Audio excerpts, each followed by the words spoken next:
Trim board. We're getting a nice panel look on it. We have some cold molding between the blocks. It's just finishing up right now.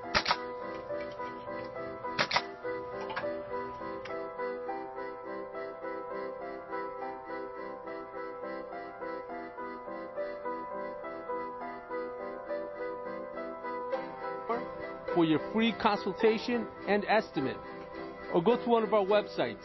OJ channel, starter strip, straight. OJ channel, starter strip, straight.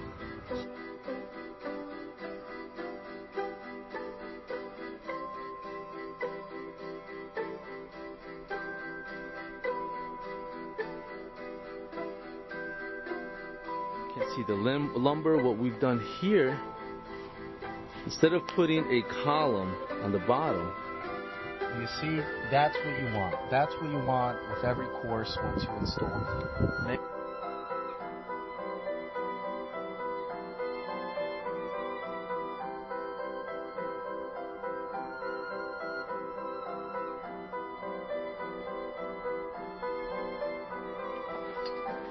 here we just installed vinyl cedar shake siding on this house. We're on the front now, and as you can see, it was a tear-off